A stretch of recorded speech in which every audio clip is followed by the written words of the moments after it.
Ça nous est tous déjà arrivé, on se balade sur internet, les réseaux sociaux ou pourquoi pas sur la galerie des réalisations Midjourney, on trouve une image qui nous plaît, on aimerait la reproduire et là on se demande quel prompt utiliser, rédiger et proposer à notre intelligence artificielle pour obtenir ce genre de visuel. Et bien pour le savoir, il y a une technique qui s'appelle le Reverse Prompt Engineering, mais c'est pas ce qu'on va voir dans cette vidéo.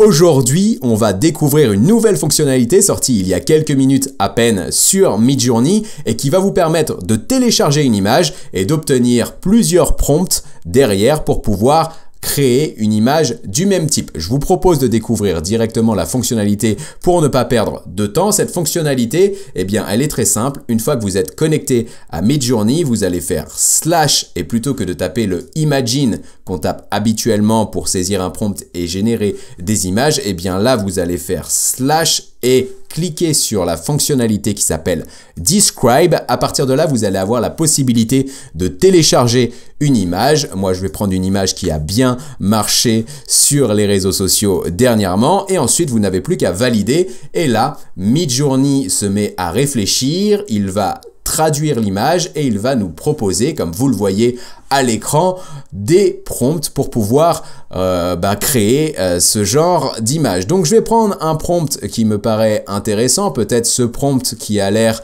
assez complet et on va faire le test ensemble. On va prendre ce prompt et on va demander à Midjourney de créer une image sur ce prompt. Donc c'est parti, on copie-colle et on va voir ce qui ressort de tout ça. Mais vous le voyez, cette fonctionnalité, elle est vraiment incroyable. On va pouvoir effectivement gagner un temps précieux et on va pouvoir aussi laisser libre cours à notre imagination, créer des images assez intéressantes. Et donc là, vous le voyez, c'est parti.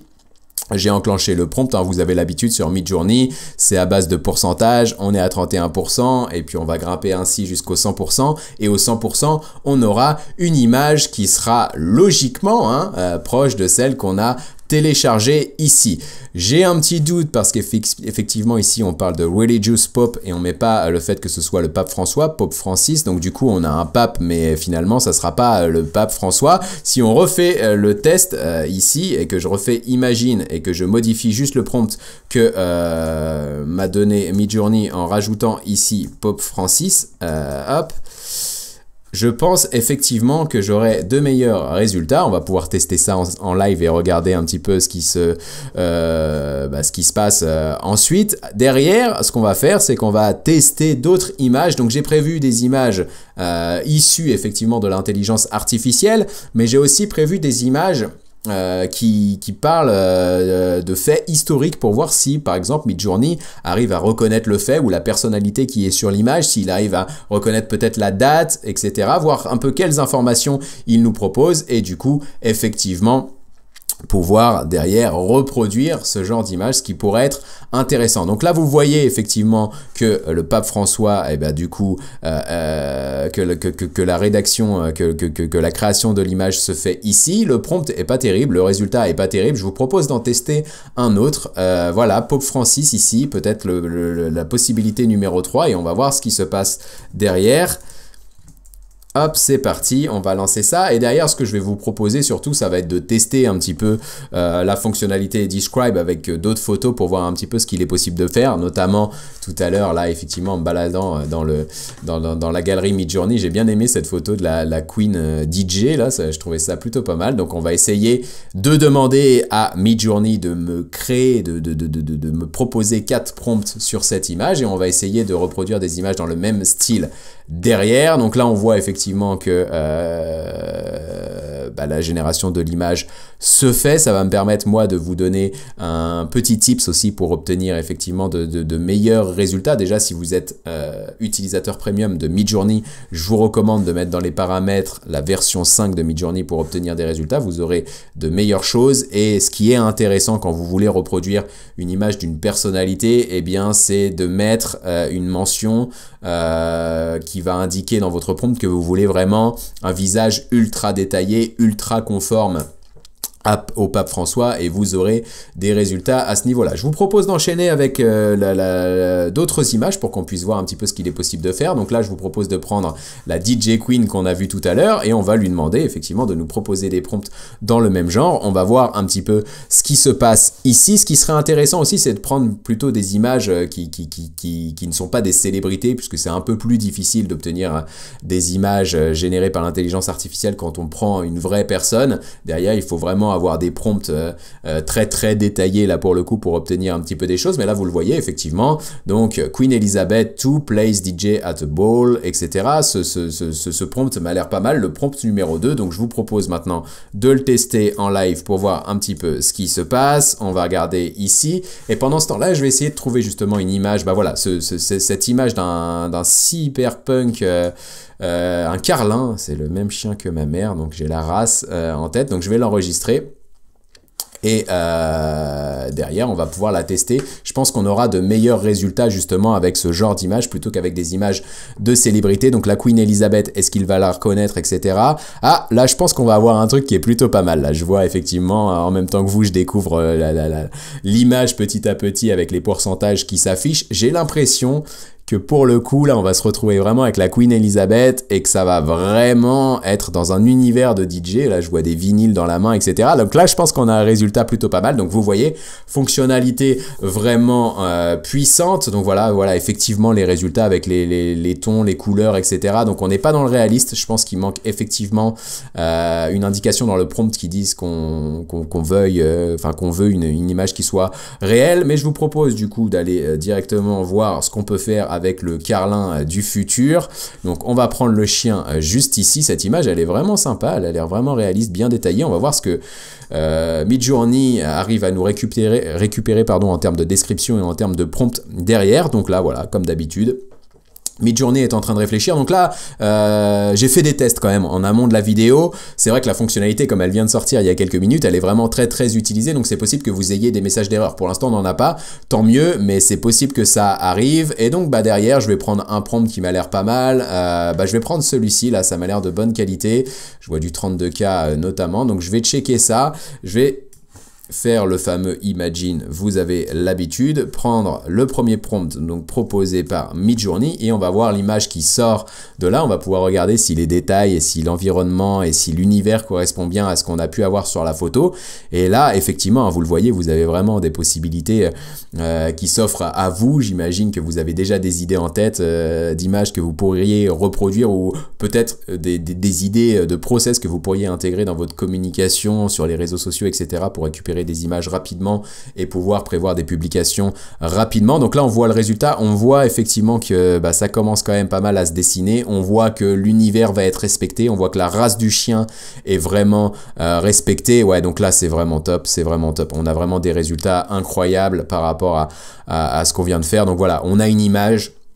On fait describe, on télécharge l'image et derrière on obtient 4 prompts qu'on peut tester 1, 2, 3, 4. Donc là j'en ai pris un au hasard et vous voyez le résultat est vraiment pas mal. Je voulais tester d'autres choses. Donc comme je vous le disais en introduction, ce que j'aurais aimé tester, donc c'est des images un petit peu de faits historiques. Donc j'ai récupéré une image de la chute du mur de Berlin et là j'aimerais savoir en fait si Midjourney arrive effectivement à comprendre de quoi ça parle, s'il arrive vraiment à identifier le fait historique dont on parle et voilà. Donc là, ouais, là c'est vraiment incroyable. Donc on voit ça en live.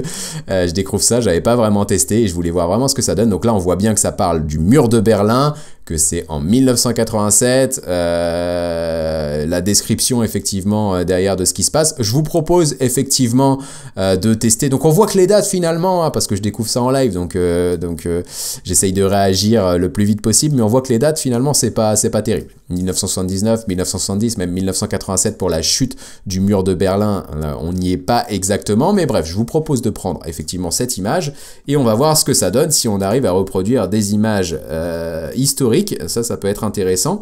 Et derrière, je vais vous proposer carrément une image avec une célébrité dedans, une personne que tout le monde connaît, et on va voir justement si Midjourney arrive à identifier cette personne, du coup sans que je lui dise, et si il arrive en plus à générer derrière une image qui corresponde à ça. Donc là, on voit que c'est parti, donc le mur de Berlin en 1987, donc avec une scène émotionnelle et dramatique, avec nuances de couleurs vert et rouge, avec derrière les caractéristiques effectivement de la photo qui est prise. Et donc là on voit qu'on est complètement à côté, hein. Ça ne fonctionne pas du tout, puisqu'on va avoir une image plutôt dessinée alors qu'on aurait aimé avoir une image réaliste. Donc là pour le coup je vois effectivement qu'il y a du réaliste. On va essayer le 4e prompt pour voir un petit peu ce qui se passe sur cette scène et voir un petit peu si c'est intéressant, si les performances sont meilleures là-dessus. Mais voilà, comme on a 4 prompts finalement avec cette fonctionnalité, eh bien on a la possibilité d'en utiliser certains, d'en utiliser plusieurs, jusqu'à temps qu'on obtienne une photo qui corresponde à ce qu'on souhaite. Et si jamais ça ne correspond pas, vous avez toujours la possibilité d'éditer, de modifier le prompt que Midjourney vous a proposé. Là, je vous encourage à aller voir une vidéo qui s'affiche à l'écran et qui sera en lien dans la description, dans laquelle j'ai formé ChatGPT à l'utilisation de Midjourney, et du coup ça vous donnera vraiment des billes pour améliorer votre prompt. Ce qu'on pourrait envisager, c'est effectivement demander à Midjourney de décrire effectivement une image, de récupérer le prompt que nous propose Midjourney, de le mettre du coup dans la machine ChatGPT comme je vous le montre dans la vidéo, et d'obtenir un prompt qui soit encore plus optimisé, et du coup là pour le coup avoir vraiment un résultat qui soit à la hauteur de nos attentes. Donc là on voit effectivement mi-figue mi-raisin, j'allais dire, mitigé le résultat. Donc là on voit quand même le mur de Berlin, on voit que c'est réaliste, il y a une foule qui est là, on voit effectivement des choses. On est dans l'univers, maintenant, c'est pas vraiment le résultat escompté. Et là je voulais vraiment vous présenter cette image qui me paraissait intéressante. Donc cette image, c'est une image de Pelé qui vient de gagner la Coupe du Monde. Et donc là, ce que j'ai envie vraiment de voir, c'est si Midjourney arrive à identifier qu'on a bien Pelé sur l'image, et voir derrière ce qu'il est possible de reproduire du coup dans ce genre de choses. Donc là, on voit effectivement, donc là, un homme avec l'équipe équatorienne de foot célébrant la victoire en 1974, etc. Donc là, on est à côté de la plaque totalement. Fabio Persson celebrates, donc là c'est Fabio, son premier titre du championnat brésilien. On n'y est pas encore, mais on s'en approche. Donc là non, en fait on n'arrive pas à identifier Pelé, hein. Je vois pas Pelé, hein. Si vous le voyez, n'hésitez pas à me dire en commentaire si je suis passé à côté, mais je crois pas. Donc il voit que c'est dans les années 70, mais du coup il n'arrive pas à identifier. Je vais essayer de générer une photo quand même avec le 4e prompt pour qu'on puisse voir effectivement ce que ça donne. Et je voulais juste derrière faire un petit test pour voir un petit peu s'il est possible de faire des choses d'un point de vue e-commerce. J'ai un pote qui m'a posé des questions à ce sujet, du coup je voulais voir un petit peu ce qu'il est possible de faire. Donc ce que je vais faire derrière, après avoir généré cette image, c'est que je vais proposer une image de produit, d'un produit à Midjourney, et on va voir s'il arrive à reconnaître le produit. Alors la marque, j'y crois pas trop, mais voir peut-être s'il est possible de faire des choses à partir de là, ou pourquoi pas de créer des scènes à partir d'un produit qu'on souhaiterait vendre par exemple. Donc on va voir un petit peu ce qui peut se faire ici. Donc là effectivement, on voit, mais l'image, il y a peu de chances qu'elle soit assez conforme à ce qu'on a pu avoir ici, puisque finalement il n'a pas reconnu Pelé, donc ça va être assez difficile de faire une image cohérente là-dessus. Mais on voit effectivement que l'atmosphère c'est à peu près ça, l'environnement c'est à peu près ça. Mais ce qu'on peut d'ores et déjà dire avec cette fonctionnalité, en tout cas au moment de sa sortie, c'est qu'elle fonctionne parfaitement bien pour des images de ce genre, des images vraiment créées de toutes pièces sur des objets, sur des animaux, sur des personnes, vraiment intelligence artificielle, hein. On peut refaire un petit test en live, vous allez voir, c'est quand même assez impressionnant. Je vais essayer de trouver une image qui pourrait être intéressant. Tiens, pourquoi pas celle-ci, avec des détails, etc., avec une personne, voir un petit peu ce qu'il est possible de faire. Donc on va enregistrer cette image et on va la proposer derrière à Midjourney pour voir un petit peu ce qu'il est possible de faire. Donc /describe, désormais vous avez l'habitude. Donc l'image qu'on vient de télécharger, donc c'est cette femme avec un habit un peu royal. On va voir justement ce qui se passe derrière. Donc on télécharge l'image. Midjourney Bot est en train de réfléchir. J'aurais bien voulu avoir un petit message d'erreur pour pouvoir vous montrer un petit peu ce qui se passe, parce que je sais que je vais avoir des commentaires si jamais ça bug, mais du coup c'est pas le cas. Là pour l'instant ça fonctionne vraiment très très bien. Et donc là on voit effectivement donc avec le style, voilà, photoréalistique detail, c'est ce que je vous disais tout à l'heure. Si on veut effectivement avoir des détails, il faut le mentionner dans le prompt. Je vais prendre ce prompt là qui m'a l'air vraiment pas mal, qui m'a l'air assez détaillé, et on va faire un petit test. Je vais le balancer comme ça. Mais je vais me permettre du coup de rajouter à la fin un V5 pour utiliser Midjourney V5. On va voir si ça fonctionne de cette manière. Comme je suis abonné premium à Midjourney, j'ai la possibilité d'utiliser la version 5 de Midjourney qui est plus puissante que la version 4. Et donc là, on pourrait obtenir aussi des résultats plus représentatifs, ce qui aurait pu être le cas notamment avec le Swag Pop qu'on a vu tout à l'heure.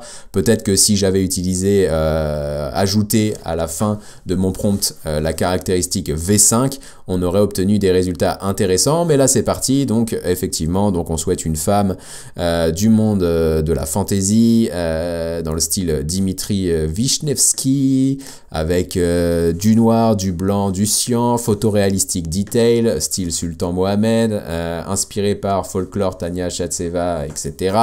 Et on voit les caractéristiques, et donc là on voit ce qui sort, ça a l'air plutôt pas mal. On n'est que à 62%, 78%, et on voit que le résultat est plutôt intéressant. Donc on ne sera pas sur une copie de l'image, mais on aura vraiment une image un petit peu dans le même type, dans le même atmosphère, etc. avec des résultats plutôt intéressants.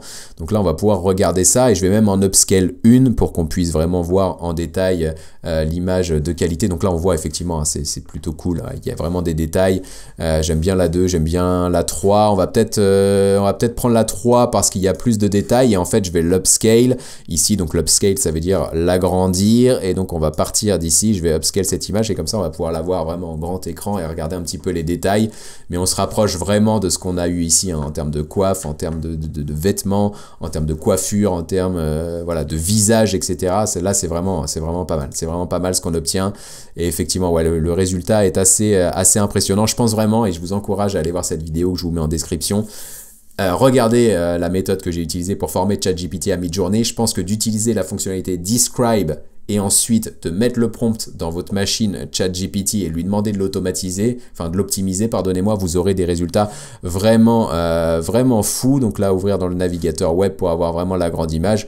Ouais, c'est vraiment impressionnant. On voit les détails, on voit la coiffe, on voit l'environnement. C'est quelque chose plutôt pas mal. Et donc le dernier truc que je voulais tester, juste pour voir un petit peu ce que ça donne, et comme ça je découvre ça avec vous, c'est de prendre directement un produit. Donc là, j'ai pris des cookies Michel et Augustin. Quentin, si tu regardes la vidéo, eh ben, ce test est pour toi. On va voir un petit peu ce qui se passe ici.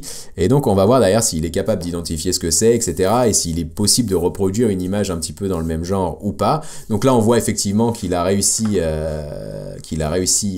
à identifier ce que c'était, qu'il voit effectivement qu'il y a... Alors, je vois du fromage là. Je me dis que c'est peut-être un peu bizarre.